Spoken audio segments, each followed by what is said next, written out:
लोगों को रोकने के लिए उन्होंने घातक हथियारों का उपयोग किया और लोगों का इंटरेस्ट नहीं करने दिया और अपने बातों को नहीं रखने दिया। कुल 6 करोड़ जो राशि है जिनको मतलब बंदरबाट किया गया, जिसका किसी तरह का कोई भी रिकॉर्ड नहीं है कि कहाँ पे मतलब किस मद में खर्च किया गया है। ये जो रांची सर्कल है ये पटना सर्कल के अंदर में आता है। क्या बता रहे थे आप पटना रांची के बारे में? सबसे पहले तो मिलने से इनकार कर दिए और जब मिलते हैं तो वो अपना, जब उनको पता चलता है कि हमारे ऑब्जर्वर आ गए तो अपना ऑफिस में वो ताला लगा के वापस अपना रांची चले आते। और इसके बावजूद चुनाव हो रहा है। उसके बावजूद भी आज सभी जगह में चुनाव हो रहे हैं, जो कि एक गलत दिशा की ओर बढ़ रहा है। जो लोग भी इसके जो भागी है, जो भी इसके जिम्मेवार है, उनके ऊपर अनुशासनात्मक कार्रवाई होना चाहिए। तो आपके जो साहब हैं जो कि इसको रद्द किए थे, उनको पता है कि चुनाव रद्द करने के बाद भी दोबारा जबरदस्ती चुनाव हो गया है? अगर वो चुनाव प्रक्रिया में अगर उनको लगता है कि नहीं, चुनाव प्रक्रिया उनके हिसाब से अगर सही है, उनके हिसाब से, तो उनको हमें बुलाया जाना चाहिए था। एसबीआई का नाम जब आपके जहन में आता है, जब आप सोचते हैं एसबीआई शब्द, तो सबसे पहला जो चीज आपके दिमाग में क्लिक करता है वो है भरोसा। लेकिन क्या हो जब आपको हम बताएं कि इतनी बड़ी संस्थान, इतने सारे कर्मचारी और उस एसबीआई के कर्मचारियों वाले चुनाव में अनियमितता हो जाए, उसमें दिक्कत आने लगे। हमारे साथ इस समय प्रकाश टोप्पो जी हैं। क्या पूरा मामला है सर, और क्यों मतलब कि आप जो बता रहे हैं वो हम चाहते हैं कि पहले आप पूरा बात जो है दर्शकों को बताएं आसान भाषा में। जोहार, मेरा नाम प्रदीप प्रकाश टोप्पो है और इस चुनाव में अभी मैं रांची अंचल की तरफ से उप महासचिव का कैंडिडेट। ठीक है। ये प्रकरण शुरू होता है 14 सितंबर 2025 से, जब फेडरेशन का एक मीटिंग बुलाया गया था, जिसमें कि हमारे पटना सर्किल के महासचिव द्वारा कुछ उनके ऊपर वित्तीय अनियमितता का आरोप लगाया गया। तो उसी संदर्भ में मीटिंग में लोगों को रोकने के लिए उन्होंने घातक हथियारों का उपयोग किया और लोगों का इंटरेस्ट नहीं करने दिया और अपने बातों को नहीं रखने दिया। तो जब उनके द्वारा ये घातक हथियारों का प्रदर्शन किया गया, तो हमारे जो 8 सर्किल के चीफ जनरल सेक्रेटरी के पास ये सूचना दिया गया, तो उन्होंने उसको तत्काल उसके ऊपर एक्शन लेते हुए 8 सर्किल का मीटिंग बुलाया और उनको एक्सप्लेनेशन कॉल दिया और उनको मौका दिया कि आपने इस तरह का क्यों किया, लेकिन उन्होंने अपना कोई भी जवाब नहीं दिया, जिस कारण जो हमारे जो 8 सर्किल फेडरेशन के जो चीफ जनरल सेक्रेटरी हैं, उन्होंने जो हमारे पटना सर्किल के महासचिव कॉमरेड राजू कुमार सिंह को और प्रियरंजन जी को बर्खास्त पद और उनकी सदस्यता से बर्खास्त कर दिया। उससे पहले उनको जानकारी था कि ऐसा होने वाला है, इसलिए उन्होंने अपने जो इस कार्रवाई को आगे बढ़ाने के लिए उन्होंने अपने चुनाव का डिक्लेयर किया और अपने पसंद के चुनाव अधिकारी को नियुक्त किया। नियुक्त करने के बाद जब उनको तो रिजाइन कर दिया, तो उन्होंने जब नॉमिनेशन किया तो उससे 1-2 दिन पहले उनके डिसमिशन ऑर्डर आ गया, मतलब अपने एसोसिएशन सर्विस से उसका निकाला नहीं गया है, उनको जो सदस्यता से निकाला गया, जिस कारण वो चुनाव नहीं लड़ पाए और उन्होंने अपने जगह में एक डमी कैंडिडेट खड़ा किया। तो जब इनको पता चल गया कि उनको भरोसा था रांची अंचल के ऊपर, कि उनको यह कहना था कि रांची अंचल से मेरे विरोध में कोई भी उम्मीदवार खड़ा नहीं होगा, और आप हो गए। हाँ, तो जब हमें पटना सर्किल के द्वारा बताया गया कि नहीं, इस तरह से वित्तीय अनियमितता किया जा रहा है, तो आप लोगों को इस जगह में इसका विरोध करना चाहिए। तो फिर हमने भी इसको अपने जांच किए तो हमें भी सही पाए कि टोटल यहाँ पर कुल 6 करोड़ जो राशि है जिनको मतलब बंदरबाट किया गया, जिसका किसी तरह का कोई भी रिकॉर्ड नहीं है कि कहाँ पे मतलब किस मद में खर्च किया गया है। कोई इसका पैसा 6 करोड़ था।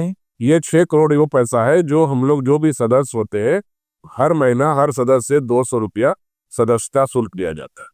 जितना लोग इसमें इतना लोग हैं, अभी लगभग हमारे 6 से 6,500 पटना सर्किल में मेंबर लोग। 6,000 गुने 200 लोग। हाँ, हर महीना। ठीक, फेडरेशन का पैसा है। हाँ, मतलब एसोसिएशन का पैसा है। ठीक है। और पिछला मतलब एसबीआई कर्मचारी संघ जो है उसके जो मेंबर हैं 6-6.5-7 हजार जो लोग हैं वो हर महीना 200-200 रुपया देते हैं और उसी में का 6 करोड़ रुपया का घोटाला हुआ। ठीक बात है। जी। आगे तो जब यहाँ पे इनको भरोसा था कि हम अगर चुनाव अगर ये करेंगे तो हम दोबारा पुनः जीत जाएंगे, तो उनको लगा कि मैं रांची से कोई भी हमारे अगेंस्ट में उम्मीदवार खड़ा नहीं होगा। तो जब हमारे वो बताया गया तो हमने बोला नहीं ये तो गलत हो रहा है, तो हम इसके अगेंस्ट में हम बोले कि नहीं अगर ऐसा बात है तो हम लोग खड़े होंगे। समय से पहले चुनाव कराया जा रहा है। समय से पहले, चूंकि हमारा टर्नओवर दिसंबर तक था, लेकिन ये उनको आभास हो गया था कि मेरी पद जाने वाला है, इन्होंने समय से पहले ही इसको चुनाव कराने का। तो ये चुनाव समय से पहले कराना भी उन्हीं के हाथ में है। उन्हीं के हाथ में है। अच्छा, उन्हीं के हाथ में था अभी, लेकिन वो बर्खास्त हो गए हैं। तो देखिए मोटा मोटी बात जो हम आपको स्पष्ट तौर पे ये बता दें कि एसबीआई जो कर्मचारी संघ है वो 8 सर्कल में फैला हुआ है। जैसे आप हमने लिख के भी रखा है कि पटना, गुवाहाटी, चंडीगढ़, दिल्ली वगैरह, जयपुर, भुवनेश्वर, तिरुवनंतपुरम, ऐसे पूरा 8 सर्कल बनता है, जिसमें तमाम ये जो लोग हैं, जैसे हर जगह जैसे मजदूर संघ होता है वैसे कर्मचारी संघ है एसबीआई में। इसका हर 3 साल में चुनाव होता है और उसमें ये लोग तय करते हैं कि हम भैया किसको अपना नेता चुने जो हमारे लिए बढ़िया पॉलिसी बनाएगा, क्योंकि हम कहीं काम कर रहे हैं तो किसी का मोनोपॉली नहीं चले, इसलिए बढ़िया पॉलिसी बनाएगा। उस चुनाव को समय से पहले इसलिए करा दिया जाता है क्योंकि एक नाम है राजू कुमार सिंह, ठीक बोल रहे हैं? जी। राजू कुमार सिंह बाबू जो क्या है कि आपको बता दें कि पहले ये किस पोस्ट पे थे? महासचिव के पोस्ट पे थे और इनके ऊपर कुछ आरोप लगते हैं, थोड़ा विरोधाभास होता है कर्मचारी संघ के द्वारा। तो जो घातक हथियार की बात की जा रही है उसकी तस्वीर जो आप देख रहे हैं, इसको कहा जा रहा है कि AK-47 है जो ये लहराते हुए आ गए थे। ठीक बात है जी। तो ये अपने आप में देखिए अब इसमें 2 चीजें हैं। पहला तो ये कि AK-47 सार्वजनिक तौर पे एक सिविलियन के पास कहां से आ गया, एक बैंक में काम करने वाले के पास। दूसरा ये कि एक कर्मचारी संघ है तो उसमें इतने सारे लोग हैं, तो उसमें कैसे एक आदमी की मोनोपोली इतनी बढ़ गई, डोमिनेंस इतना बढ़ गया, उसका दबदबा इतना हो गया, तो समय से पहले इसका जो है कि इलेक्शन करा दे रहा है। तीसरा बात इसमें यह है कि जो कौशिक साहब है, क्या है वो, हेडक्वार्टर के चीफ जनरल सेक्रेटरी हैं, उनके तरफ से लेटर निकाला गया कि आप भैया लायक नहीं है चुनाव लड़ने के, आपके ऊपर बहुत सारा आरोप है। और 5-6 जो पॉइंट्स आपको दिख रहा तस्वीर में, यहाँ पर 5-6 पॉइंट्स उन्होंने डाले कि काहे आपको नहीं लड़ने दिया जाना चाहिए और काहे आप अयोग्य हैं। इसके बावजूद जबरदस्ती आज 14 दिसंबर को इलेक्शन करा दिया गया। इसके अलावा ये जो रांची सर्कल है ये पटना सर्कल के अंदर में आता है। क्या बता रहे थे आप पटना रांची के बारे में? टोटल हमारे पटना सर्किल में टोटल 7 मॉड्यूल है। चूंकि हम लोग चीफ जनरल सेक्रेटरी जो 8 सर्किल के अंडर में पटना सर्किल आता है, उसका उन्होंने जब यहाँ पे उसमें आरोप लगाया गया कि जो पटना सर्किल के चीफ इलेक्शन ऑफिसर है वो बहुत सारी गड़बड़ियां कर रहे हैं, तो उन्होंने अपने चीफ जनरल सेक्रेटरी साहब ने वहाँ से अपने ऑब्जर्वर भेजे पटना में।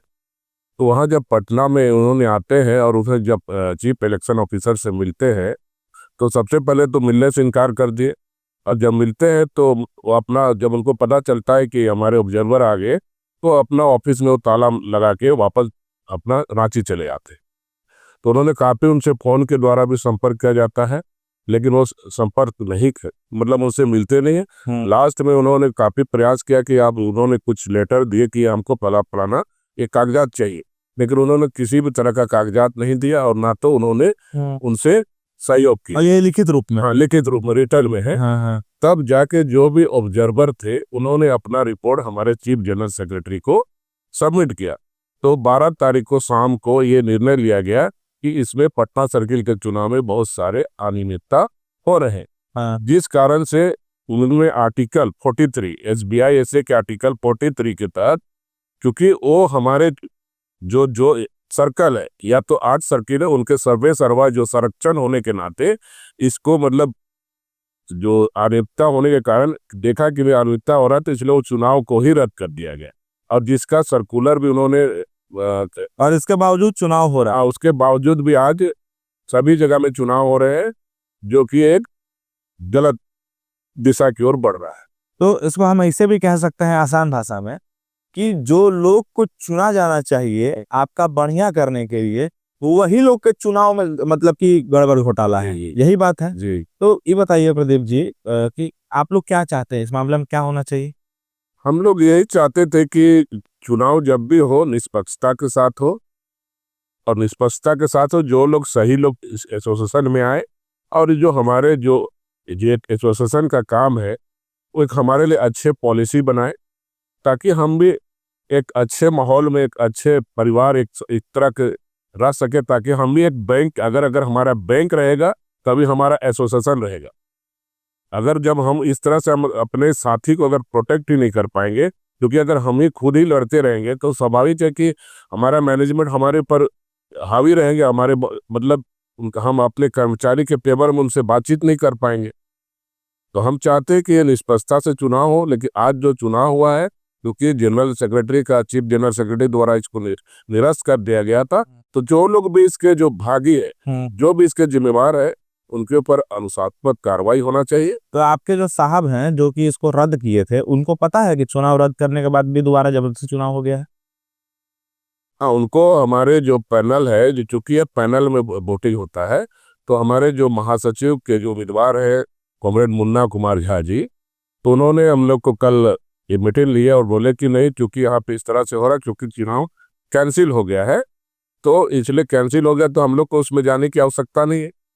लेकिन हम लोग पता किए तो पता चला कि हर जगह में चुनाव हो रहा है। आपके यहाँ भी हुआ है? हाँ, हमारे यहाँ भी। यहाँ रांची वाले ब्रांच जी। यहाँ भी हो गया है? हाँ, हमारे यहाँ तो भी। आपके हिसाब से चुनाव को वैध माना जाना चाहिए कि रद्द करना चाहिए? नहीं, सबसे पहले तो वैध इसलिए भी नहीं माना जाना चाहिए क्योंकि तो जो हमारे जो सर्वा है, जो इसके संरक्षक है, उनके द्वारा तो ऑलरेडी इसको रद्द कर दिया गया है।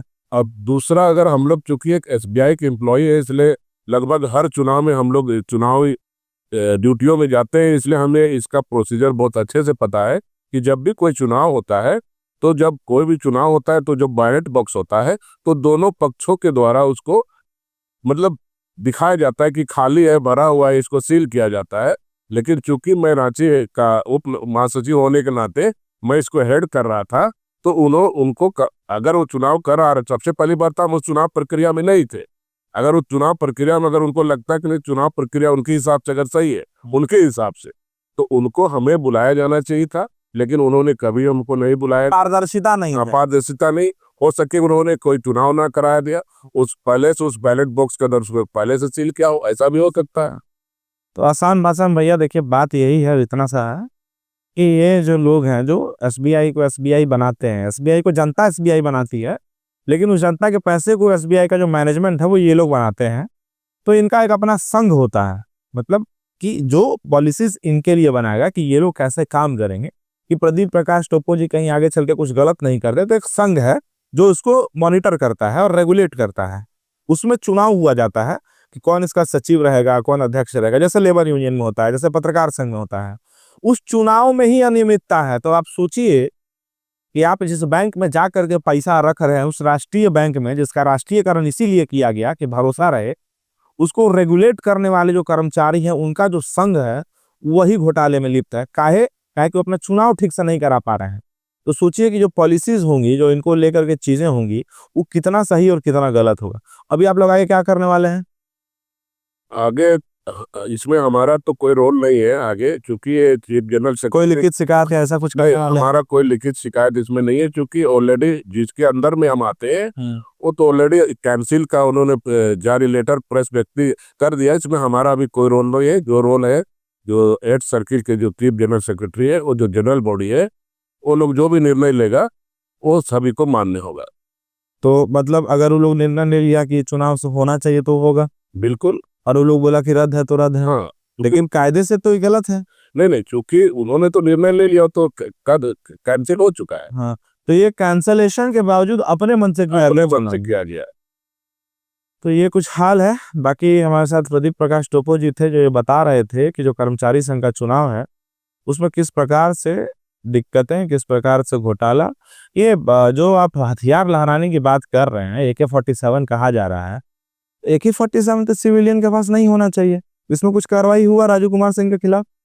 जी, इसके जो हमारे जो जयपुर सर्कल के जी सौरभ शर्मा जी है, उन्होंने पटना और जो झारखंड के डीजीपी है, दोनों और प्लस उसके साथ जो मैनेजमेंट को भी इन्होंने अपने लिखित शिकायत किया है, और अभी उसकी जांच की प्रक्रिया जारी है। तो अभी तक हमें ये नहीं जानकारी कि उसके ऊपर क्या एक्शन हुआ, चूंकि वो जांच का विषय है। इसलिए उस विषय में फोटो में तो स्पष्ट दिख रहा है कि राजू कुमार सिंह है। हाँ, राजू कुमार सिंह, चूंकि राजू कुमार सिंह के पास AK-47 नहीं था, क्योंकि वो ये पटना मंडल के महासचिव होने के नाते अगर वो मीटिंग कर रहे हैं, तो अगर उस कैंपस में अगर AK-47 लहराया जा रहा है तो उसकी पूरी जिम्मेदारी महासचिव की होगी, कि चूंकि उसके वो गार्जियन है, चूंकि उनके हाथ में AK-47 नहीं है, उनके समर्थक के हाथ में है।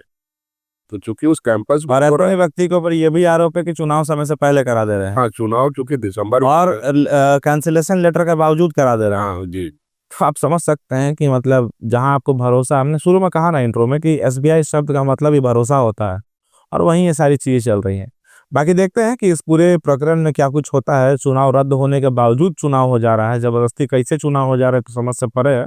लेकिन ये सवाल जरूर गहरा है कि अगर एक संस्थान, एक बॉडी जो रेगुलेट होती है एक नियम, एक कायदे से, उस नियम कायदे की धज्जियां उड़ा करके साइड में रख करके और अपना पैरेलल एक मतलब इलेक्टोरल बॉडी खड़ा करके खुद को इलेक्ट्रेट करके उस पर रूल करने के लिए, राज करने के लिए, सिंहासन में बैठने के लायक अपने आप को बना लिया जाए, तो सवाल ये कैसे नहीं उठे कि SBI का ये पूरा प्रकरण घेरे में है।